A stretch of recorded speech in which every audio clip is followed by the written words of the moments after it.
I strongly recommend parents to allow their kids to learn independently. So I ask parents actually not to accompany their children during class, even if the child is really young, even if the child has any attention or behavioral issues, unless the child needs comfort or seeks comfort. In that case, if the parent is emotionally supporting the child, that's really the only exception to this. Today during class, I have a parent who, because I don't allow this, then enters the classroom from a different device in a separate room, which is more than welcome. But this parent, I will hear like her yell out all of a sudden, and it makes me jolt. I jolt. Like it's a shock to my nervous system. And this is so concerning because if this is what's happening to me, then I can only imagine what is happening to our children, right? If they are surrounded by this kind of behavior is going on in their environment, there are multiple things that can happen. This parent's son has some resistance to learning, is not always agreeable with me when I ask him to put something away. So often we are unaware of how our behavior is contributing to our children's behavior. And her son doesn't pay attention, doesn't want to listen when I ask him to do something. I recognize that there is some reason for his resistance, right? He's probably not getting enough control at home. And I can only imagine if this kind of behavior, just what I experienced in just today's lesson, where I hear his mom just shout, and it's so loud, it just echoes through the house. They have a big house, and it's so loud that I jump. If this kind of behavior is recurring in his day, in his week, in his life, and he's 6 years old, I mean that tells me that he's gonna have to cope with that. And what are the ways that children and human beings cope? We escape reality. That's what I did for so long in my life, right? I just 2 years ago woke up into my subconscious and have realized that so much of my life up until 31 years of age was spent not being present. Mostly in my childhood, this is how I believe that I coped with the stress with my environment. And so this mom is, I'm sure has the best of intentions like any parent, and she wants her child to pay attention. But her behavior is actually causing him to pay less and less attention. It's probably causing him to tune out his reality. Because when something like that is going on in your reality and you're a child and you don't have control over that, not only do you not have control over that, but you can't understand that. You can't understand this person's emotions that just seem really big. And you have no way of making sense of that. You're not going to be able to integrate that into your experience.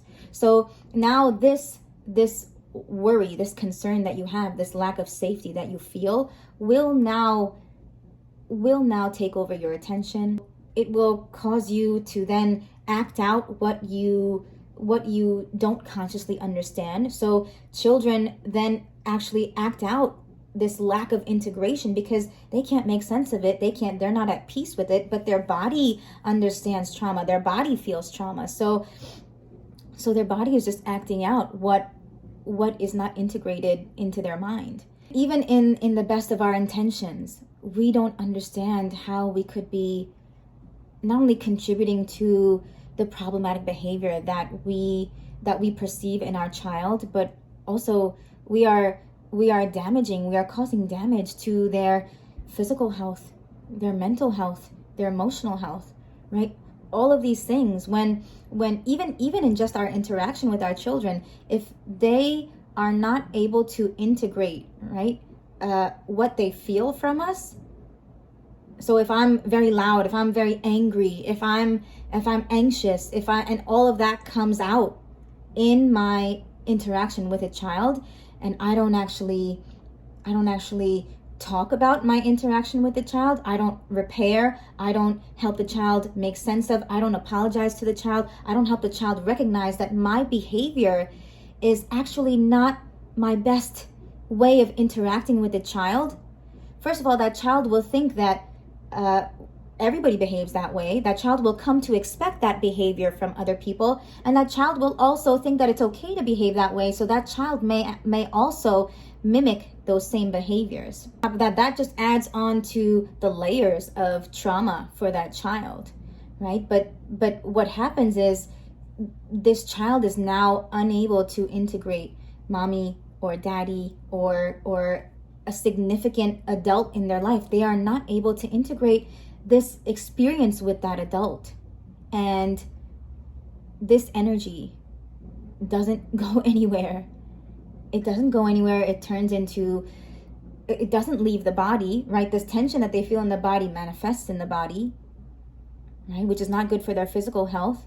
And this lack of integration does not help them to understand, right? When we don't actually talk to our children, if we find ourselves yelling at them, if we find ourselves behaving with them in ways that are not how we would like to ideally behave with them, when we become aware of that, when we catch ourselves, it is then our duty, it is then our job to then repair. It's then our job to then apologize to the child. It absolutely is.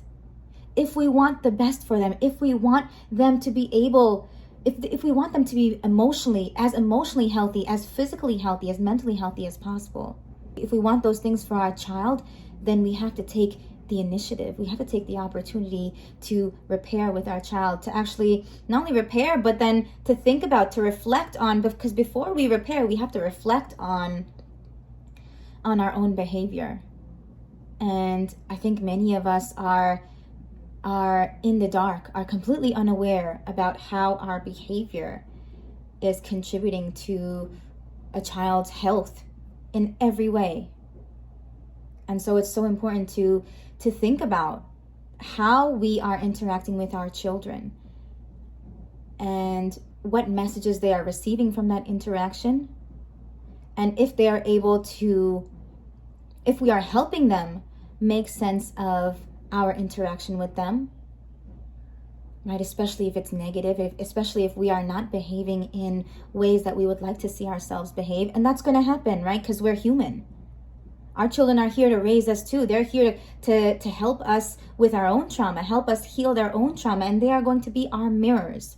So that is going to happen. It's bound to happen.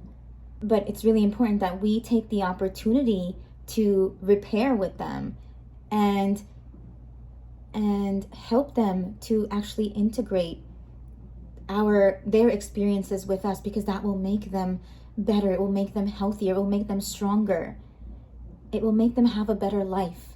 It will lead them to have less emotional baggage, less physical ailments later on. Talk to your child, repair with your child. It will make you better, and it will make them better. I promise. I love you guys. Take care. Have a beautiful day.